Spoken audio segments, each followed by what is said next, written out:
نشرة هامة حول عودة الأمطار والثلوج بعدد من مناطق المغرب. السلام عليكم ورحمة الله وبركاته. مرحبا بكم أعزائنا المتابعين في نشرتنا الخاصة بحالة الطقس في المغرب، حيث نقدم لكم آخر التحديثات والتوقعات الجوية المعمدة على النموذج الأوروبي.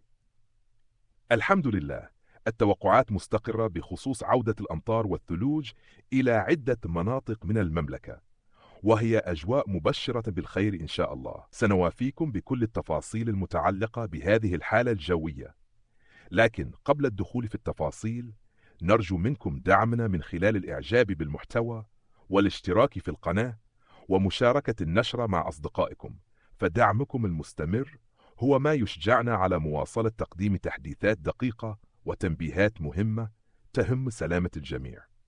توقعات هذا المساء: من المتوقع أن يشهد المساء رياحا قوية في بعض المناطق خاصة بالجنوب الشرقي، في حين ستسود أجواء غائمة على المناطق الشمالية، مع احتمال تساقط أمطار خفيفة ومتفرقة خلال فترة المساء والليل. توقعات يوم الجمعة: يرتقب أن تدخل البلاد في حالة من الاضطراب الجوي، مصحوبة بتساقطات مطرية خفيفة إلى معتدلة بعدد من المناطق، من بينها فاس ومكناس والرباط وسيدي سليمان والدار البيضاء، حيث قد تتساقط الأمطار بشكل متفرق خاصة خلال الفترات المسائية. توقعات يوم السبت: يستمر الاضطراب الجوي مع بداية تساقطات مطرية مهمة منذ الصباح الباكر، وتشمل هذه الأمطار عدة مناطق، من بينها جرادة وتاوررت وتيسا وفاس ومكناس وسيدي سليمان وزاوية الشيخ ولاية باها، إضافة إلى تساقطات ثلجية مرتقبة على المرتفعات.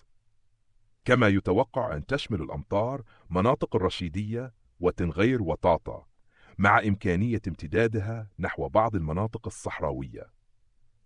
توقعات يوم الأحد: من المنتظر أن تستمر الأمطار خلال هذا اليوم على الجنوب الشرقي للمملكة، مع استمرار التساقطات الثلجية على المرتفعات الجبلية، ويتوقع أن تكون الأمطار غزيرة بالمناطق الجبلية مثل أملشيل وآزو، مع استمرار هذه الأجواء الممطرة على مناطق طاطا وباقي مناطق الجنوب الشرقي.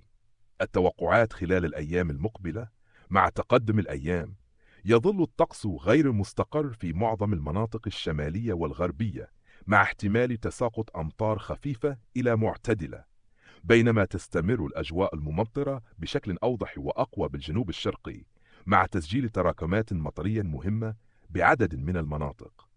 تراكمات الثلوج: من المتوقع أن تشهد المرتفعات الجبلية تساقطات ثلجية مهمة، خاصة بمناطق أملشيل وأسول وتوفيت ومرتفعات الأطلس، مع اضطرابات جوية قوية خلال الأيام المقبلة.